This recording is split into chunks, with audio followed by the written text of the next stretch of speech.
Well, welcome everybody to our Back to Eden Body and Mind first call. I'm excited to share with you guys more about eating, nutrition, just health in general.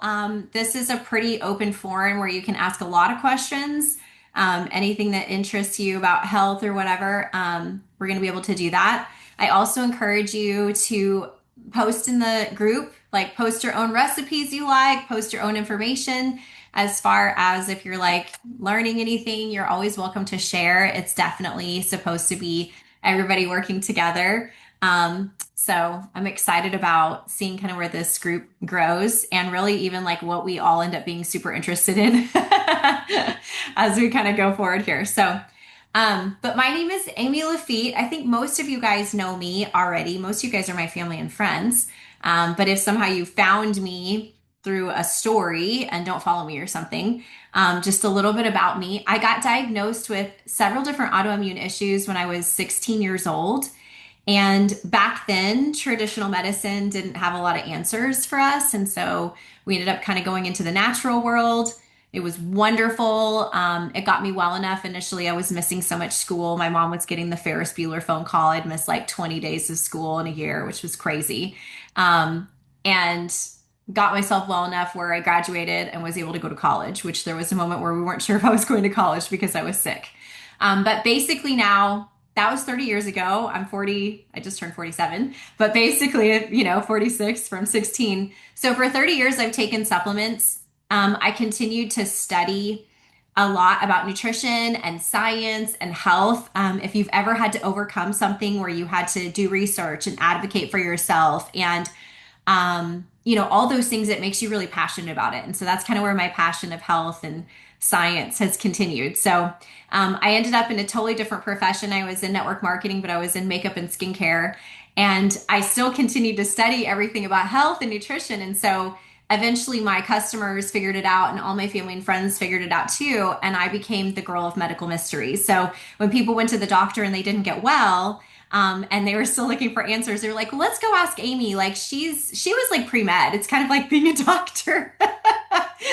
And so I have been that girl for a really long time for a lot of people. And eventually I found an amazing company that where they work with health products. And so eventually I made the transition and now I get to do health all the time, which I absolutely love. So what I want to share really quick, a couple of like six or seven little points here as you're looking at different ways to kind of like up level your health if you're working on nutrition. Crazy enough, like I love supplements and I obviously share a lot of different supplements, but if I could actually help people first, my favorite way to help people is through diet and nutrition. And what I have found, I have done probably every diet or nutrition type plan under the sun. I was vegetarian from like the age of like 18 to 35. I have done anti-candida diets. I have been keto. I have been carnivore. I mean, if you've been vegetarian and carnivore, like that is the two extremes, and I've pretty much been everything in between. And what I really found is when I think a lot of times we get confused because there's so much, oh, well, they say this, but then they say this, and it's contradicting and it's very confusing. But if you actually like get to the grassroots of and the bare bones of like what does every diet start with? It starts with whole foods and protein, doesn't it? They want you to eat some veggies, they want you to eat maybe some fruits, they want you to eat some healthy source of protein. And so if you have those in there, you're going to be in a really good spot. And so I just found that works really well. If I can make your life simpler just by focusing on those couple of things, it works great. The other thing is we deal with a lot of processed foods in our society. It's real easy to pick up processed foods. And so getting to the point where you're not eating as many of those, you're going to naturally start to feel a whole lot better. And I will tell you, I'm a very like easygoing person. I'm an 80/20 girl. I'm never going to tell you you can't have anything never. I'm also a YOLO girl. You only live once, right?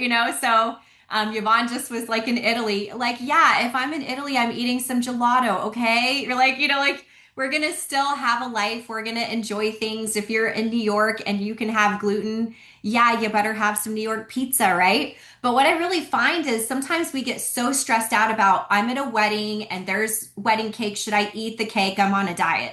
Really, that's probably not going to mess you up unless you're literally a model or a bikini competition person and you have a shoot in the next couple of days. Having a cake at a wedding event is not going to wreck your diet.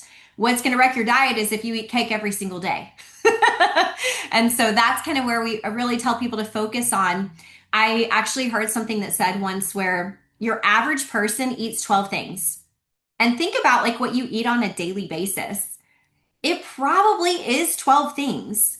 So if one of those 12 is something that you have a food allergy to, or something that's a highly inflammatory food, or something that makes you feel crummy, you're going to really struggle, in your health. It may be lowering your immune system. It's going to increase inflammation. It can then, lead to brain fog. All sorts of different things can come just from that. So that may be a fun thing for you to do. Homework assignment is like, think of like what you eat on a daily basis, like write it out. What did I eat the last 3 days? And it's probably about 12 things. And it's probably what is the top 12 things that are on your grocery list all the time. So anyway, that is why I focus on whole foods.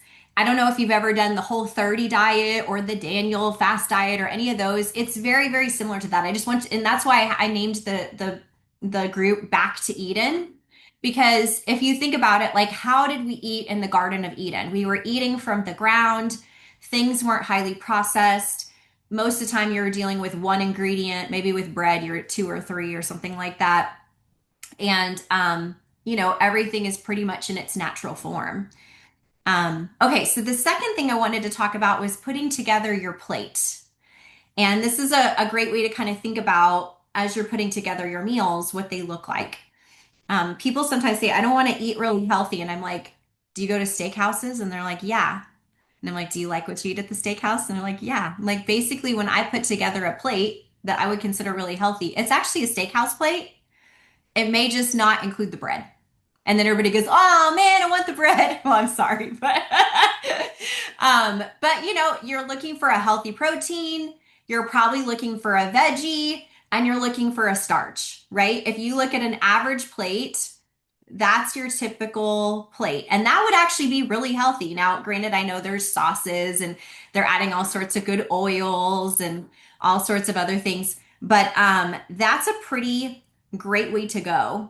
Now, if you do like a keto, or let's say you're trying to work on insulin resistance, I know a lot of us in America really struggle with insulin resistance, either because you're coming to that age where it affects you a little bit more, which by the way, since I have mostly women on here, actually all women on here right now, anybody that's perimenopause, your hormone shifting can adjust, can like your estrogen levels shifting can actually adjust how sensitive you are to insulin. So if you're like, I have eaten the same way my whole life, and now all of a sudden I'm gaining weight, what is going on? That's what happened to me. I was like working out, eating right, always doing that for years and years. And then like weight was just going up. And it was because I had insulin resistance. And some of that can be linked to hormones. And so if you're needing to work on insulin resistance, yeah, PCOS, that's right. That's another one that can be like that. Um, then you may want to eat, you don't have to eat strict keto. Strict keto, by the way, is only 20 grams of carbs. It is very limiting. And most of the time, so I don't really love that one. That like includes even fibers and all that stuff. There's one that's a little bit more lenient that I've done that I really did. I didn't really fully do keto all the time. I did what's called high fat, low carb, and it's a very similar thing.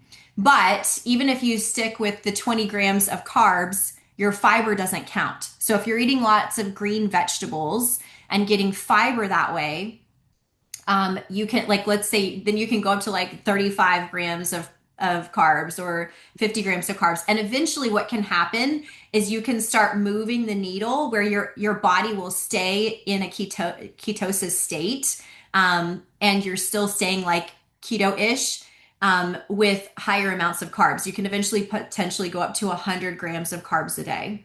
So Oh, anyway, if you're looking at going honey, keto or doctor, anything like that, and if you're like, doctor Amy, this has is confusing, like I'm trying to keep it real okay. basic, but feel I free, want like write down any $20 questions you online. have. We'll put stuff in a little bit, like we'll do questions. Um, So anyway, keto, if you do a keto plate, by the way, it's going to be protein and probably like a green veggie. It's going to be a veggie that's more fiber based. It's not going to be a starch. It's probably not going to be a root vegetable. It's probably not going to be potato. And then you have more fats. So maybe you have an avocado. Maybe you have, maybe you're adding like a bunch of butter, you know? So that's kind of what that plate looks like. So you've got like traditional, which is like your protein, your veggie, and some sort of starch or a carb. And then with keto, it's still protein and probably like your green veggie and a little bit more fat. So, um, okay. The other thing is when we start talking about keto, we have two kinds of fuel in our body.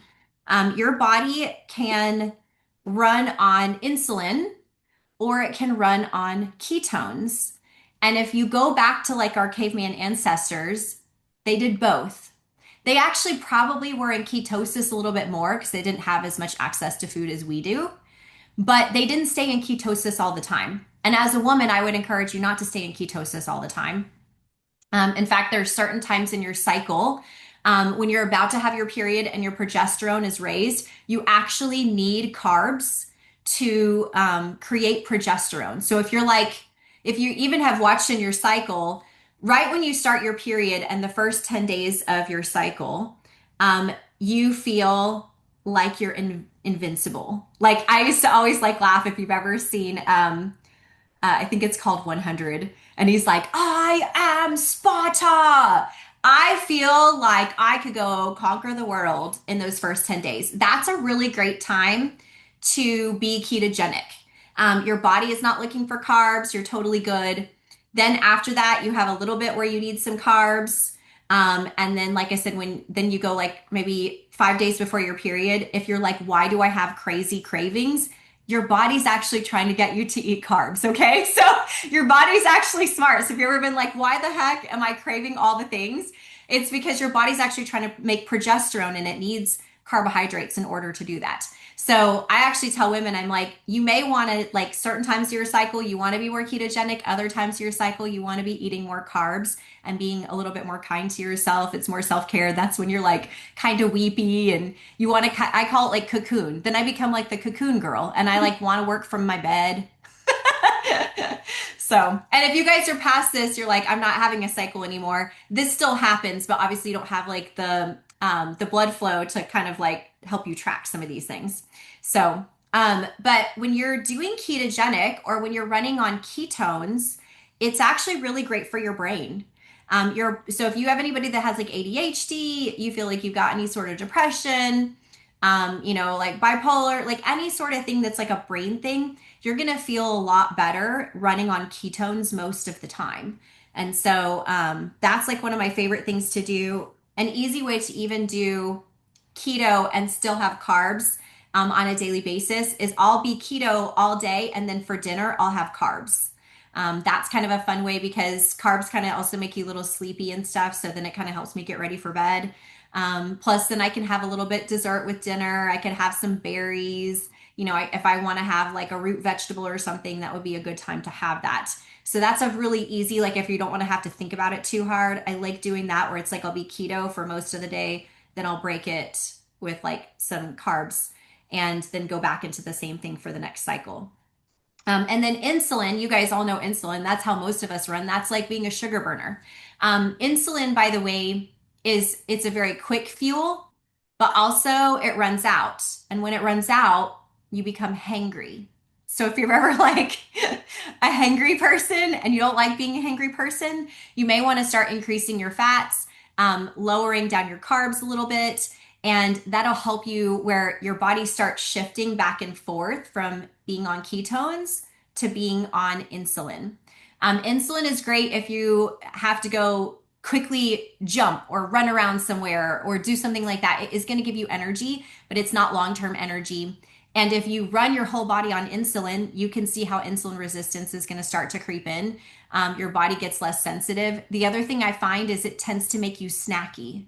If you've ever had like crackers for a snack and 2 hours later you're hungry again, it's because your insulin is gone and it needs you to replace it again. What I love about going on ketones is ketones, it actually lets you burn your own fat. So if you're like, I'm trying to burn some fat stores, then one of the best things that you can do is actually eat a little bit more ketogenically.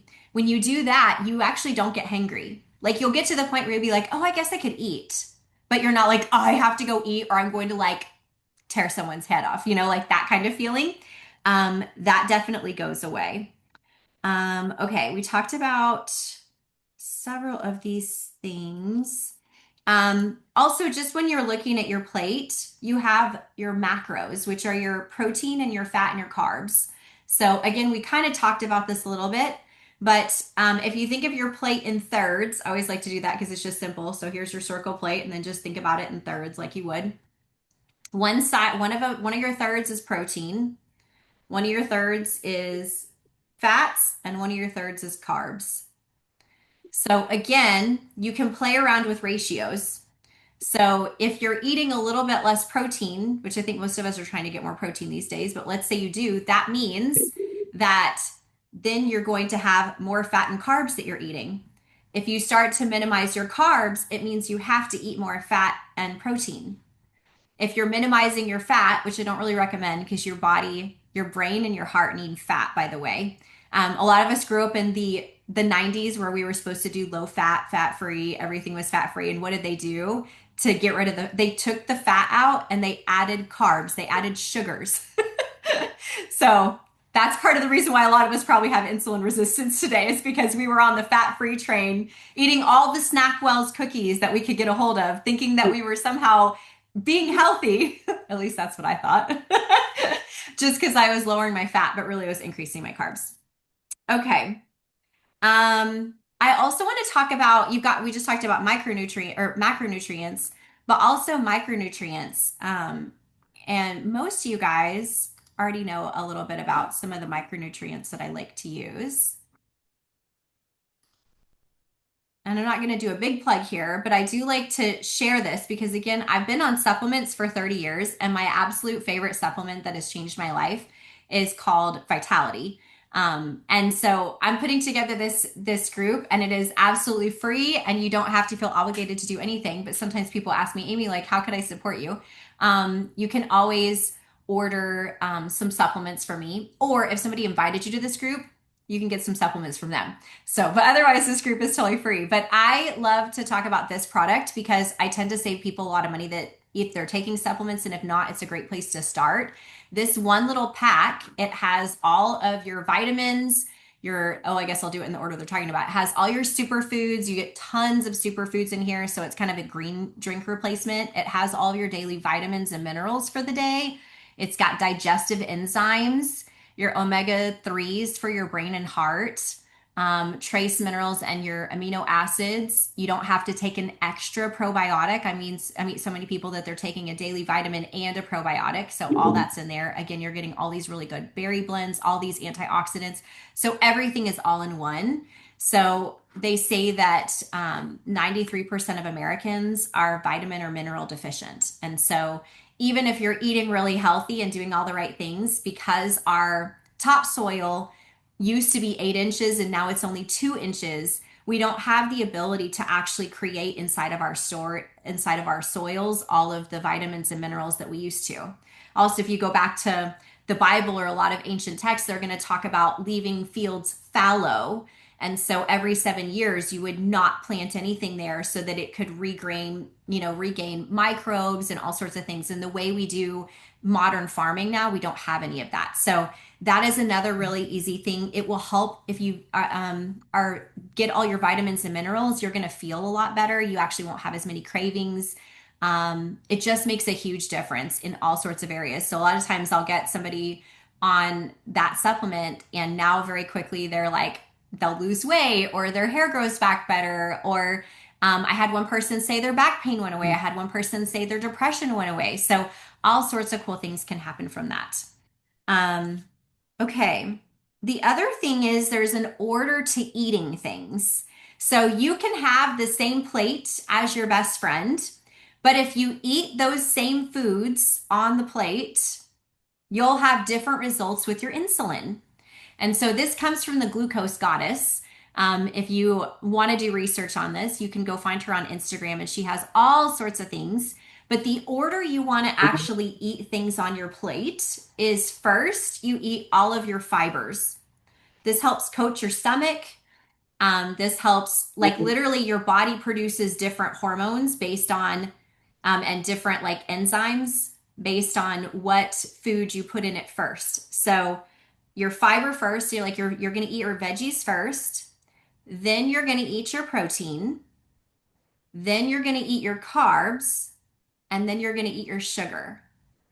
So if you ever heard of Mary Kay Ash, she's a famous person. I love her so much, but she used to always say, eat your dessert first. But if you eat your dessert first, it will actually spike your insulin, where if you eat your dessert last, it won't. So Glucose Goddess has all these really cool graphs that will show you different kinds of things. And so even if you think about when you go out to eat, if you go out to a place that gives you free stuff on the front end, what do they give you? Carbs, chips, bread, right? All those different things. The reason why they do that is if they start you off with carbs, it spikes your insulin. You will eventually eat, but by the time you're done with your meal, your insulin is now in a nosedive. And now guess what you want? Sugar again. So now they get you to buy dessert. And it's because they gave you free food on the front end. So even as you're breaking your fast every time you go, it's been a couple hours since you've eaten. Even like if you're like, I don't fast, Amy, all of us fast because we go to bed at night. And I don't care if you like literally put stuff in your mouth right before you went to bed. You fasted until you woke up in the morning and until you put that first bite of food in your body. You may have only fasted 8 hours. But if you go back, like you think like, why did people in the 1950s not have weight issues? One of the things is because everybody ate a dinner at 5 or 6 o'clock, and then they didn't snack like we tend to. They didn't eat a bunch of like sugary stuff right at night. So they stopped eating at 6, and let's say they ate again at 7 a.m. and had breakfast. That's a 13-hour fast. So that even can make a difference for you. But anytime you have like 2 or 3 hours in between meals, the next thing you put in your body can spike your insulin resistance or spike your insulin if you do sugar or carbs. So be very aware of that. Like, even if you're like, it's been a few hours, you're about to eat like any sort of meal, if you can do the fiber, the protein, then the starches, then the sugar, you will have way less insulin spikes. Um, so insulin spikes and eating sugar, similar kinds of things. I wanted to like say 3 things about sugar because I've been a sugar addict myself. I know a lot of us are addicted to sugar. We can't help it. The way our society is set up, they have us designed to be addicted to sugar. The first thing is every single time you eat sugar, it turns off your immune system for 24 hours. So if you wonder why we have a cold and flu season when we have Halloween candy, Thanksgiving pie, Christmas cookies, and then we're all outside, we're all inside around each other, spreading germs and not getting enough sunlight and probably exercise and fresh air. It's all related. So anyway, definitely like if you're sick, try to stay away from sugar. It makes a huge difference, but also even like during these cold and flu seasons, if you're able to minimize sugar, it's going to help. The second thing is every single time you eat sugar, it turns off your fat burning mode for 2 to 4 hours. So for the next 2 to 4 hours, your body won't burn fat at all. So that's just something to consider. So if you're doing kind of sugar all day long, you're not really giving your body a chance to actually get back into fat burning mode. So again, if that's something you're working on, even though people we've been told a calorie is a calorie, and maybe that's true, but really what happens is depending on what kinds of food you're putting in, you're actually giving your body chemical signals to create certain pathways inside of your body and create certain outcomes. So that's why sugar is kind of crazy like that. The other thing I want to do is like give you hope, because I'm not going to be like sit at the pulpit and like tell you guys off about sugar, because sugar is like one of my vices. But there's a really good trick if you're trying to get off of craving sugar. There's a supplement you can get called L-glutamine. And I have it in powder form. My sister has it in like a capsule form. If you get it in the powder form, you mix it with water and you drink it. It tastes like kind of chalky. It doesn't really taste like anything, but if you're kind of a foodie and you're kind of particular about how things taste, then just get it in the capsule form and you won't have to worry about that. You can take it up to 2 or 3 times a day, but as soon as you get that in your system, you'll stop craving sugar. So it is amazing. Like during, just to be honest with you, like I got a little bit on the sugar wagon, like I mean, it's the holidays. I'm gonna enjoy some stuff, but now I'm craving sugar a little bit. So I'm doing my L-glutamine and it's helping me very quickly get off of that whole sugar train, as I call it. So the last thing I wanted to give you guys is just a grocery list of like what are some, because sometimes just knowing like what can I eat, like what would be really good to eat, you've got that. So I want to give that to you too. And I'm going to do that here in just a second. The other thing I would say is like some of you guys have uh, different allergies. Maybe you have a dairy allergy, maybe you have a gluten allergy. And so I do like this whole foods approach because if you just focus on, fruits, veggies, and protein for your meals, you're kind of getting away for a lot of the inflammatory foods. So if you're struggling with inflammation issues, you've got a couple of options. You can actually do an anti-inflammatory diet, which the top three contenders on that are sugar, dairy, and gluten and wheat. So that's why I kind of have this diet set that way up. The other thing you could do is I can send you information to Everlywell, which is a blood test you can take, and it takes the top 97, 98 foods that you might be allergic to. And you just send in like a drop of your blood and it will tell you if you have a mild, medium, or severe reaction to those foods. And the thing is like we think that we're going to know if we're allergic to a food. Sometimes food reactions are immediate, sometimes they're a day. They can actually be delayed as much as 3 days. So even if you have like a headache, foggy brain, your stomach hurts, you're always just going to think back like, what did I have in the last like day? But we don't normally think like, what did I have in the last 72 hours? And so I love having that blood test because it gives you a chance to really find out, like what you would have an allergy to. And again, it doesn't mean you have to do it. I'm mildly allergic to 17 different things, including peanuts, bananas, and shrimp. And I'm not going to not eat those every day. I mean, I'm not going to never have them. I'm just not going to eat them every day. Like imagine if I had a peanut butter and banana sandwich every single day and I have this mild allergy that again, if it's in my top 12 foods, that would not be great. Right. So that's where you can kind of make some decisions on, how you're doing your life, but it'll help a whole lot. So I have a lot of people that end up doing that. Okay. So let me share the grocery list with you guys. And you can take a screenshot of this if you would like. Can y'all see it? Can y'all see the Yvonne, are you able to like, can y'all see that okay? Do I need to make it bigger? Can y'all see the whole thing? No? Okay, hold on. Let me see if I can make it bigger.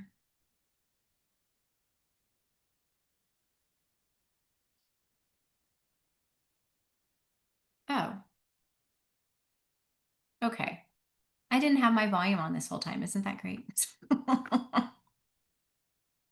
I'm trying to figure out how to make this screen bigger. I had it where you could see it all in one thing earlier. I may just have to post it for you guys. Okay, wait. There.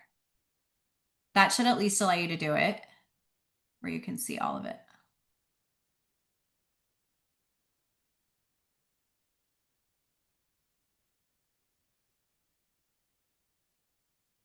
Okay, and I will actually post this in the group too. So you have that also. But that just gives you some ideas. Like sometimes even just knowing like, what should I go get?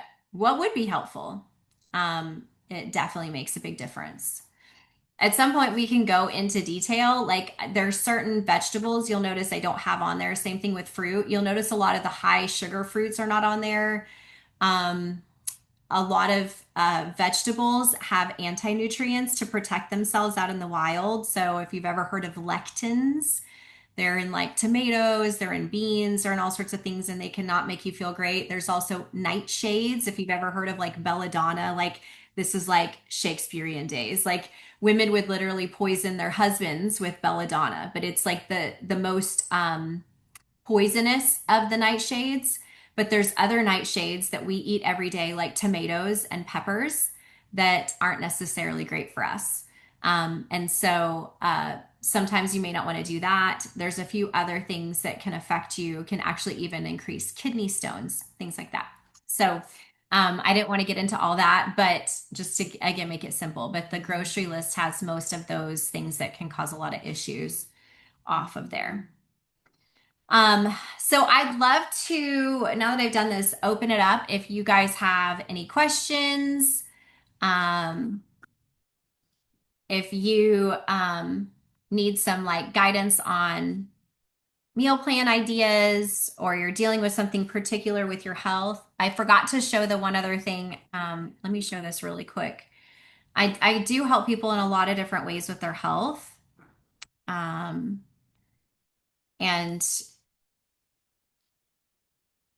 I work with a lot of doctors, coaching them, but also this symptom guide is super helpful as I'm working with people with our three products, but then also I have all sorts of other stuff. I work with the three line. I also work with a line called Forgotten Formula. They have some other things that three doesn't have. Three's like a really good foundation.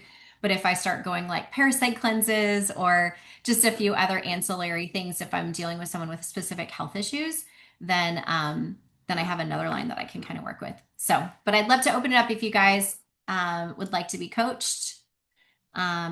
Yes, Allie, I will post it in the group. And since I have your email, I could probably email it to you if you want to text me your email because I'm not sure. I should have it. Okay, Dora has her hand raised. Dora, what you got? I don't know if you're able to come Okay, on camera. If you can, great. If not, I understand. I'm driving and it's really dark. Okay. Well, then Um, let's not do that. so thank you for all the information, Amy. I appreciate it. Um, the question I had is you said on the plate to put like a protein, a fat, and a carb. So Mhm. what do you consider a good fat to put in the plate if it's going to be the third thing you eat? Yeah. So if you're doing more keto, you're going to end up doing Um, probably okay, so there's some options for you depending on like again, like lifestyle, what you like. Obviously, like avocado is an actual, you know, I guess it's considered a fruit, but like vegetable fruit, right? That has fiber with it, and you're also getting great fats.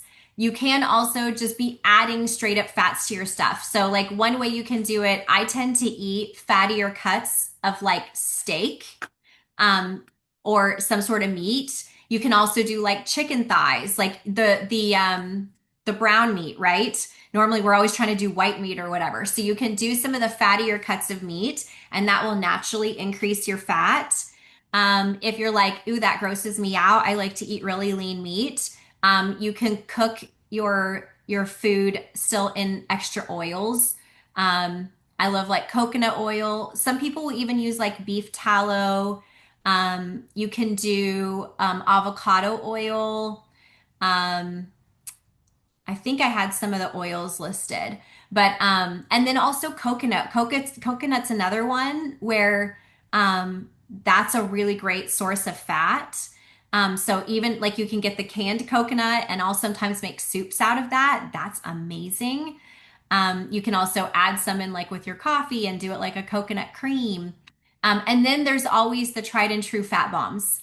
So you can do that. Oh, nut butters too. I tend to stay away from nuts just because sometimes I feel like they're not ideal. So, but nut butters are a great source of fats. And like I said, the fat bombs. I probably should post this. Like if you guys are interested, like drop in the comments. But I have like a fat bomb that is like my version of a Reese's, and it is sugar free. I use something called Swerve. It's a good natural, more natural-ish. Like a lot of my friends that are really crunchy use that in their recipes if they're doing more keto. So that's your sugar replacement. And then you can make like you have like a layer of chocolate, a layer of some sort of nut butter with probably some fat, and then a layer of like chocolate chips, like Lily's that don't have any added sugar or whatever. And so that's kind of a fun fat bomb, but there's all sorts of good fat bombs. So any of those are going to be great ways just to get extra fat. So that's a really good question. Oh, nuts and Thank seeds. you. Yeah, nuts and seeds are good too. Yeah, like if I don't know if you guys like chia pudding. Chia seed pudding is so yummy. And that's another one where it's got really great fats and other stuff. Yeah, swerve is the best. Great question, Dora. Allie, you got a question, it looks like. You want to unmute? I do. Thank you, Amy. This has been really informative. So my question is actually related to sleep Okay. and diet because having my daughter just turned 1, yay, but she Yeah. still wakes up in the middle of the night. So today she woke us up at 3 a.m. and then of course trying to go back to sleep but I'm fatigued because my sleep was disrupted, especially in the middle of this probably REM sleep or that cycle was broken. And then there's this cascade of events, right? Because you're fatigued, then you make bad choices. And Yes. so I'm wondering if you have any suggestions or advice in being able to, I guess maybe the word would be compensate, I guess, because, I can't necessarily, I don't know. That Um, was tough. Yeah, like when yeah. I don't get enough sleep, and my husband, we were having this conversation because we were struggling sleeping the other day, and we were eating really bad.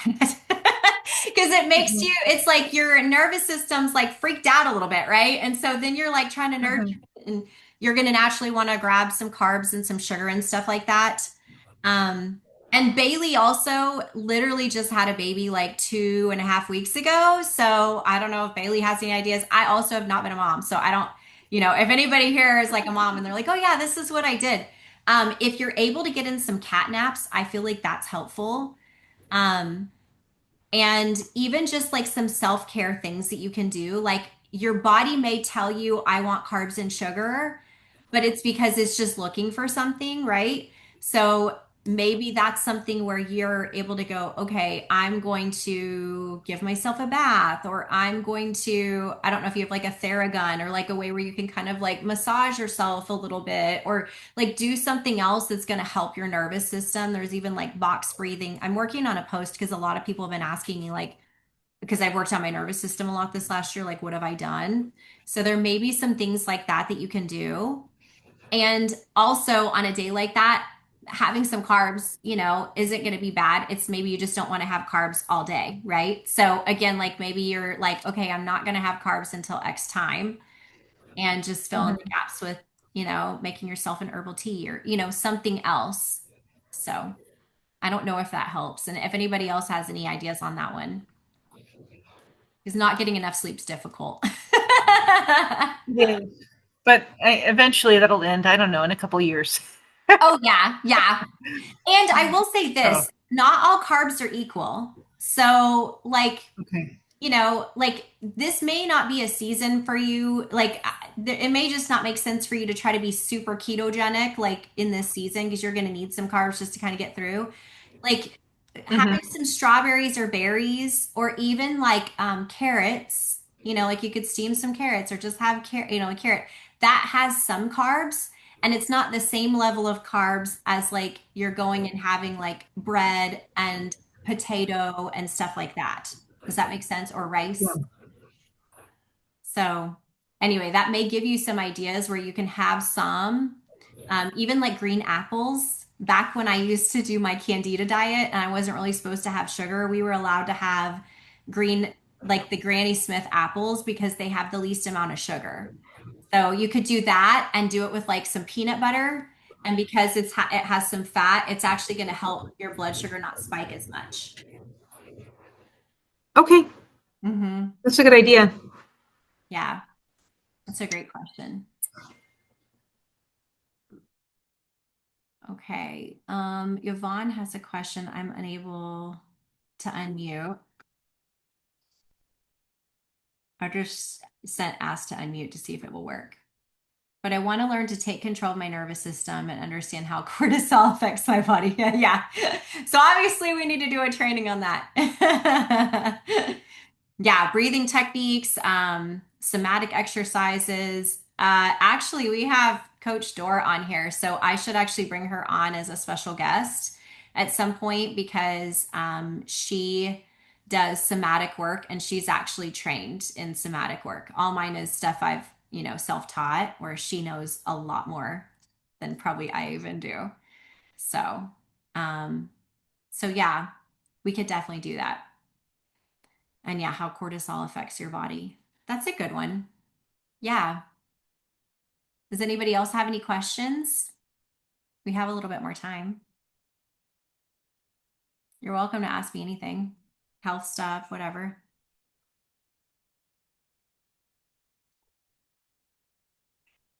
And yeah, feel free to put in the group at any point, like if there's certain stuff you want me to go deep dive on. Depending on how much we do coaching on the weekly call, I may set up like additional, like twice a month calls with special guest speakers. And that's where then I can bring other clinicians on with specific subjects that we can talk more about those things. I have to figure out the format of the calls and this call schedule, how we want to do it that makes the most sense for everybody. So, but I love this idea of doing nervous system work. So awesome. Well, if nobody else has anything else for now, thank you. This was a wonderful call. And we'll do this every Monday at 7. Actually, next Monday, I will be out of pocket. So I'll probably have to change the time to Tuesday at 7. So if you want to mark in your calendar, most of the time it will be Mondays at 7. But for the 13th, January 13th, which is next week, I will be doing the call on Tuesday at 7. So, but thank you guys so much for being on, and y'all have a fabulous night.